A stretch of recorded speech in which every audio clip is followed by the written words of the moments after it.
సుమన్ టీవీలో మీ business promotions కోసం ఈ కింది నెంబర్ను సంప్రదించగలరు.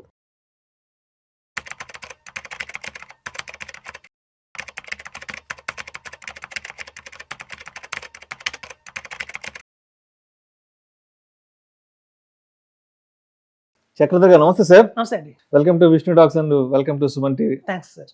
సో చక్రధర్ గారు, ఇప్పుడు ఏదైనా ఒక ఇన్వెస్ట్మెంట్ గురించి మాట్లాడుకోగానే అడ్వైజర్లు కానీ వెల్త్ ఎక్స్పర్ట్లు ఏం చెప్తారంటే లాంగ్ టర్మ్ అంటే ఏదైనా ఒక ఇన్వెస్ట్మెంట్ లాంగ్ టర్మ్లో ఇన్వెస్ట్ చేసుకుంటే అది సిఏజీఆర్ అంటే కాంపౌండింగ్ గ్రోత్లో బాగా వచ్చి మనకి end of the day wealth create అవుద్ది.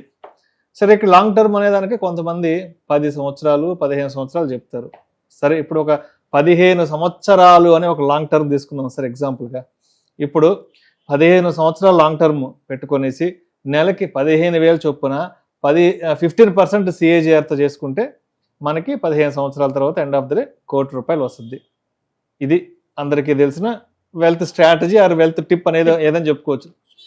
సరే, ఇప్పుడు 2011లో అప్పుడు ఎవరైనా మ్యూచువల్ ఫండ్స్లో మేము 15 సంవత్సరాల పాటు నెలకి 15,000 చొప్పున 15% చొప్పున ఇన్వెస్ట్ చేసుకుంటే మాకు 2016 నాటికి ₹1,00,00,000 వస్తుంది కదా అని 2011 ఇన్వెస్ట్ చేశారు కదా.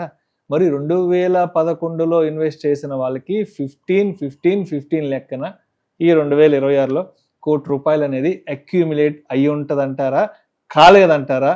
అసలు ఏం జరిగింది ఈ 15 years టెన్యూర్లో? రీసెంట్గా మా దగ్గర ఒక డేటా అయితే వచ్చిందండి. మార్చ్ 2011 నుంచి మార్చ్ 2026 దాకా కూడా ఒక డేటా అయితే మన దగ్గరకు వచ్చింది, అవైలబిలిటీలో వచ్చింది. సో ఆ డేటాని మొత్తం పరీక్షిస్తున్నాం, నిజంగానే వచ్చిందా 15 yearsలో కనుక హారిజన్లో ఇన్వెస్ట్మెంట్ చేసిన వాళ్ళందరికీ. అంటే చూడండి, ఇందులో మనకి సాధారణంగా లార్జ్ క్యాప్ అని, మిడ్ క్యాప్ అని, స్మాల్ క్యాప్ అని, ఫ్లెక్సీ క్యాప్ అని అలా రకరకాల ఇన్వెస్ట్మెంట్ మోడల్స్ అయితే ఉన్నాయి. నిఫ్టీ 50 కావచ్చు, నిఫ్టీ 500 కావచ్చు, నిఫ్టీ మిడ్ క్యాప్ కావచ్చు. అట్లా అయితే చూస్తున్న దాంట్లో మాకు తెలిసింది ఏంటంటే ఈ లార్జ్ క్యాప్ కేటగిరీ ఏదైతే ఉందో, నిఫ్టీ 50 కానివ్వండి ఏదైనా అవుతుందో, అది కేవలం 11% మాత్రమే వచ్చిందండి. 11.7%. అంటే చూడండి, మనం 15% టచ్ కాల. అంటే పెట్టిన వాళ్ళందరికీ కూడా 76 లక్షలు తప్ప ₹1,00,00,000 అయింది లేదు. అంటే ఒక 30 lakhs డెఫిసిట్లోనే ఉన్నారు. సో లార్జ్ క్యాప్ అంతగా ప్రామినెంట్గా ఇవ్వలేదు. సరే, ఫ్లెక్సీ క్యాప్ తీసుకుందాము అని చూస్తే అది కూడా 12.76% దాకానే వచ్చింది తప్ప అది కూడా బీట్ చేయలేకపోయిందండి. ఈవెన్ బెస్ట్ ఫ్లెక్సీ క్యాప్ తీసుకున్నా కూడా వెళ్ళలేకపోయింది 15 yearsలో. అలాగే మనం తీసుకుంటే ఈ మిడ్ క్యాప్ ఏదైతే ఉందో అదొకటి కొంచెం ప్రామినెంట్గా అయితే ఉందండి. మిడ్ క్యాప్ మనం చూస్తే దగ్గర 20 మిడ్ క్యాప్స్ అయితే ఉన్నాయి. అన్ని మిడ్ క్యాప్స్లో కూడా ఆల్మోస్ట్ మనకి అనుకున్నట్టుగా 15% అబోవ్ రిటర్న్స్ ఇచ్చాయి. ఒక 4-5 మిడ్ క్యాప్స్ తప్ప మనకి ప్రామినెంట్గా అయితే 16.87% దాకా మనకి యావరేజ్గా వచ్చేసిందండి. మిడ్ క్యాప్స్ అయితే కొంచెం నిజంగా నిలబెట్టుకున్నాయి, వాగ్దానం నిలబెట్టుకున్నాయి. కేవలం మిడ్ క్యాప్లో ఒకటే. ఈవెన్ స్మాల్ క్యాప్స్ కూడా చూస్తే మొత్తం ఆల్ ఓవర్ యావరేజ్గా 14.99 దగ్గర అయిపోయినాయి. అంటే 15%కి దరిదాపుల్లోకి వచ్చి అయిపోయింది స్మాల్ క్యాప్. సో మీరు చూస్తే మనం గతంలో ఎందుకు అంటే వాలటిలిటీ బాగా ఉంది. సరే, ఇంతమంది మనకి చూడండి, చాలామంది కొత్త మనకి తెలుగు వాళ్ళకి, ఎస్పెషల్లీ తెలుగు ఆడియన్స్కి 2020 తర్వాత ఈ కోవిడ్ తర్వాత మాత్రమే కొంచెం అవగాహన పెరిగింది. ఏమంటారు చెప్పుకోవాలి, కొంచెం మ్యూచువల్ ఫండ్స్ మీద అవగాహన, ఇన్వెస్ట్మెంట్ అవేర్నెస్ బాగా వచ్చింది, పెనిట్రేషన్ జరిగింది. కానీ ఏరాజ్ మనకి బాంబే చూసినా, అటు గుజరాత్ చూసినా, అటు న్యూఢిల్లీ చూసినా కూడా ఎప్పటి నుంచో వాళ్ళు మ్యూచువల్ ఫండ్స్లో ఇన్వెస్ట్మెంట్ చేయడం జరిగింది. మీరు అలా తీసుకుంటే గడప ఒక కోటీశ్వరుడు ఉండాలి. ఇప్పటికే గడప ఒక కోటీశ్వరుడు అయితే ఉండాలి అక్కడ. వాళ్ళు లాంగ్ టర్మ్ చేసుకొస్తున్నారు కాబట్టి. కానీ అక్కడ కూడా జరగల. ఎందుకు జరగలేదంటే దానికి 3 కారణాలు అయితే ఉన్నాయండి. మనం 15 years పాటు కన్స్ట్రక్షన్తో ఇన్వెస్ట్మెంట్ చేసినా కూడా కోటీశ్వరులు కాలేకపోతున్నాం. దానికి 3 రీజన్స్ ఉన్నాయి. ఫస్ట్ రీజన్ ఏంటంటే మనం ఏదైతే ఫండ్ని ఎంచుకుంటున్నామో ఆ ఫండ్ పర్ఫార్మెన్స్లో కన్సిస్టెన్సీ ఉండట్లేదు. అంటే మనం స్టార్ట్ చేసినప్పుడు ఫండ్ 30% సిఏజీఆర్ ఇచ్చిన ఫండే అది ఆ రోజుకి. అలానే మనం అందులోకి స్టార్ట్ చేసినప్పుడు క్రమేపీ ఏమైందంటే ఆ 30% సిఏజీఆర్ కాస్త 21, 22, ఇంకా 16, 15, 11, 12 పడిపోయి ఆన్ యావరేజ్గా మీరు చూస్తే అది మీకు 13% కంటే రిటర్న్ రావట్లేదు. మరి 15% టచ్ కాలేదు కదా. ఇప్పుడు మీరు చూడండి, బెస్ట్ మిడ్ క్యాప్స్ అంటే మనం 15 years బ్యాక్ నుంచి తీసుకున్న మిడ్ క్యాప్స్ తీసుకుంటే మొత్తం హారిజన్లో top best mid cap, bottom mid cap, యావరేజ్గా ఒక మిడ్ క్యాప్ తీసుకుంటే మనం పెట్టింది 18 lakhs. అంటే ఫస్ట్ బెస్ట్ మిడ్ క్యాప్లో ఇన్వెస్ట్ చేసింది కూడా 18 lakhs. అలా 18 lakhs ఇన్వెస్ట్మెంట్ చేసిన ఫండ్ ఇవాళ 1,48 lakhs ఇచ్చిందండి. 1,48 lakhs చూస్తే మీరు 1 crore అనుకున్నాము, కానీ ఇంకా 48 lakhs ఎక్స్ట్రా ఇచ్చింది. కానీ ఇట్లాంటి ఫండ్లో ఎవరు పెట్టలా. ఆ రోజున ఈ ఫండ్ అసలు ఎవరు నమ్మకమే లేదు ఈ ఫండ్ మీద. ఇది ఇవ్వదులే అని ఎవరు దానిలో ఇన్వెస్ట్మెంట్ చేయాలి. ఎవరైతే మొత్తం ఇండియా అంతా ఒక ఫండ్ని నమ్ముకొని ఈ ఫండ్ మనకి గ్యారంటీగా ఇస్తుంది అనుకున్న ఫండ్ ఇవాళ 90 lakhs ఇచ్చి ఆగిపోయింది. అది అంటే టాప్లో స్టార్ట్ అయిన ఫండ్ 15 years తర్వాత ఏమో బాటంకి వెళ్ళిపోయింది.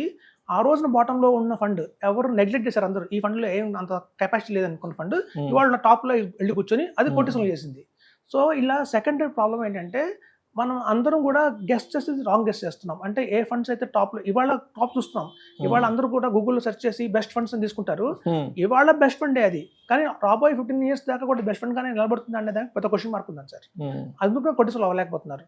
ఇంకోటి పెద్ద మనం ఇందాక డిస్కస్ చేసాం, మార్కెట్లో లార్జ్ క్యాప్ ఇచ్చిందేమో 11%, ఫ్లెక్సీ క్యాప్ ఇచ్చిందేమో 13 చేంజ్ ఇచ్చింది. మల్టీ క్యాప్ కూడా ఇంకా దారుణంగానే 12% ఆగిపోయింది. ఓన్లీ మిడ్ క్యాప్ ఒకటే 18%, 16.5% దాకా రిటర్న్ ఇచ్చింది. మనం చేసే పెద్ద పొరపాటు ఏంటంటే ఆ 15,000 రూపీస్ ఎస్ఐపి కూడా మనం కేవలం మిడ్ క్యాప్లో చేస్తామంటే చెయ్యం. ఒక 3,000 రూపీస్ లార్జ్ క్యాప్లో పెడతాం, ఒక 3,000 రూపీస్ ఏమో మిడ్ క్యాప్, 3,000 రూపీస్ ఏమో flexi cap, 3,000 multi cap, 3,000 small క్యాప్లో పెడతాం. ఇలా అన్నింటిలో పెట్టడం వల్ల ఏంటంటే మళ్ళీ యావరేజ్ చూసుకుంటే 15 కంటే తగ్గిపోయింది, మళ్ళీ కొట్టేసి అవ్వలేకపోయాం. సో టూ మచ్ ఒక మాట అంటారు, అరే ఒక పడవ మీద కాలేయి ఒక పడవ మీద కాలేస్తే నువ్వు తిన్నంగా గోల్ రీచ్ అవుతావు, 2 పడవల మీద కాలేయకు అంటారు. మనం 2 పడవలు కాదు, ఇక్కడ 5 పడవల మీద కాలేస్తున్నాం. సో ఎప్పుడైతే ఎక్కువ కొంతమంది మా దగ్గర పోర్ట్ఫోలియో తీసుకొస్తారు, వాళ్ళ దాంట్లో 10 ఫండ్స్ ఉంటాయి, 10 ఫండ్స్లో అంటే 10 పడవల మీద కాలేసినట్టు. సో వాళ్ళ గోల్ రీచ్ కాలేకపోతున్నారు. సో ఎప్పుడు డైవర్సిఫికేషన్ ఎక్కువ చేయకూడదు, అలానే ఫండ్ని ఎప్పుడు మార్చుకుంటూ ఉండాలి పర్ఫార్మెన్స్ బాగుండకపోతే. ఇంకోటి ఏంటంటే సార్, ఈ లాంగ్ టర్మ్ అనేది మాకున్న సర్వే ప్రకారం రీసెంట్గా పేపర్లో కూడా వచ్చింది ఏంటంటే, ప్రతి 5 ఏళ్ళకి ఇన్వెస్టర్స్ పడిపోతున్నారు. అంటే ఉత్సాహంగా మొదలు పెడతారు ఎస్ఐపి, 5 years అవ్వగానే 100 మందిలో 50% మాత్రమే కంటిన్యూ అవుతున్నారు, 50% డ్రాప్ అయిపోతున్నారు. లాస్ట్ మీరు తీసుకుంటే మార్చ్ డేటా తీసుకున్నా కూడా 56 lakhs మంది ఎస్ఐపీలు ఆపేశారు. సో 10 years దాటంగానే అందులో ఇంకా 50% అంటే ఇంకో 30% ఆపేస్తున్నారు. చివరిదాకా 100 మంది మొదలు పెడితే ఎస్ఐపి 15 years అనుకొని చివరిదాకా కొనగలుగుతున్న వాళ్ళు 15% మందే, 85% మంది మధ్యలో డ్రాప్ అయిపోతున్నారు. రీజన్స్ ఏమైనా కావచ్చు, రీజన్స్ లైక్ వాళ్ళకి జెన్యూన్ రీజన్స్ అవ్వచ్చు, పిల్లల చదువులు పెరగచ్చు, తల్లిదండ్రుల మీద ఏదైనా మెడికల్ ఎక్స్పెన్సెస్ కావచ్చు. కొంతమంది 10 years దాకా ఎస్ఐపి చేస్తారు, వెంటనే హోమ్ లోన్ తీసుకుందాం అన్నప్పుడు ఆ ప్రిన్సిపల్ అయితే కట్టాల్సి ఉంటుందో, ముందుగా హోమ్ లోన్కి డౌన్ పేమెంట్ చేయాల్సి ఉంటుందో ఆ డౌన్ పేమెంట్ కింద ఎస్ఐపి వాడేస్తారు. సో అట్లా ఒక కార్ కొనుక్కుందామన్నా ఎస్ఐపి వాడేస్తారు. సో కంటిన్యూషన్ కూడా చాలా మంది చేయట్లేదు 15 years దాకా కూడా. సో ఇవన్నీ కూడా డ్రాబ్యాక్స్ అయితే చూస్తున్నామండి. అందుకే 15 సంవత్సరాల నుంచి ఇన్వెస్ట్మెంట్ చేస్తున్నా కూడా రకరకాల కారణాల వల్ల కోటీసులు అయితే కాలేకపోతున్నారు. సో అది మనకు ప్రూవ్ అయింది కూడా. సో మనం చెప్పేది ఏంటంటే, ఓన్లీ మిడ్ క్యాప్ మీద ఎక్కువ కాన్సన్ట్రేషన్ చేయండి, లాజికల్గా ఆలోచించండి, వేగ్గా ఇన్వెస్ట్మెంట్ చేయకండి. ఒక థియరీ ప్రకారం ఇప్పుడు చాలా మంది చేసే ఒక పొరపాటు ఏంటంటే డైవర్సిఫికేషన్ చేస్తారు. అంటే చూడండి, మార్కెట్ డౌన్ అవుతున్నప్పుడు సపోర్ట్గా ఉండాలని చెప్పి బ్యాలెన్స్ అడ్వాంటేజ్ ఫండ్లో పెడతారు, మల్టీసెట్ ఫండ్లో పెడతారు, లార్జ్ క్యాప్లో పెడతారు. ఇది నిజమే, మార్కెట్ డౌన్ అయినప్పుడు మీ పోర్ట్ఫోలియో ఈక్విటీ ఉందనుకోండి కేవలం -10% పడుతుంది, లేకపోతే -5% పడుతుంది. ఇది పెట్టుకోవడం వల్ల మార్కెట్లో మన పోర్ట్ఫోలియోలో బ్యాలెన్స్ అడ్వాంటేజ్ ఫండ్ కానివ్వండి, మల్టీసెట్ ఫండ్ కానివ్వండి, అలాగే చూస్తే లార్జ్ క్యాప్ పెట్టుకోవడం వల్ల -5 పడేది కాస్త -1 దాకా పడి ఆగిపోతుంది. మీకు డౌన్ మార్కెట్లో ప్రొడక్షన్ దొరికింది, బాగానే ఉంది, కానీ మళ్ళీ రేపు బుల్ రన్ వచ్చినప్పుడు ఒక్క మిడ్ క్యాప్ ఈక్విటీ 18% రిటర్న్ ఇస్తుంది, ఇవన్నీ ఏంటంటే 12%, 14% వచ్చి ఆగిపోతున్నాయి. సో ఆ 18% ఇచ్చిన ఈక్విటీని కూడా కిందకి లాగి మనకి ఆన్ యావరేజ్గా మళ్ళీ 13% వస్తుంది. సో బుల్ మార్కెట్లో ఇవన్నీ డేంజరస్గా తయారవుతున్నాయి.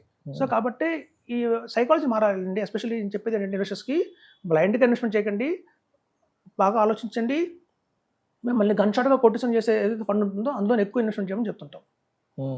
సో అలా చేస్తే కానీ రిటర్న్స్ అయితే వస్తాయండి. సో మనమే కాదు, ఆల్ ఓవర్ ఇండియాలో చూసాం మేము, ఎస్ఐపి చేసుకున్నంత మాత్రం కోటీశ్వర్లు అవ్వట్లేదు.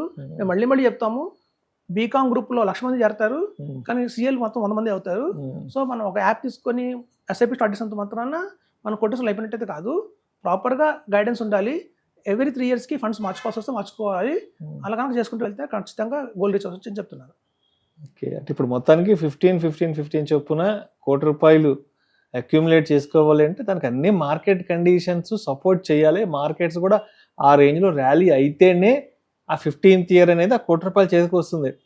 మధ్యలో మార్కెట్లో అన్సర్టనిటీలు, మార్కెట్ ఫాల్లు, క్రాష్లు ఇవన్నీ జరిగాయంటే మాత్రం ఆ 15 అనేది అక్కడ వర్కౌట్ కాకపోవచ్చు. అవుట్ ఆఫ్ 100లో 20 ఫండ్స్ మాత్రమే ఇస్తున్నాయండి, 80 ఫండ్స్ ఇవ్వలేకపోతున్నాయి. Right sir, thank you sir, thank you so much. Thanks అండి.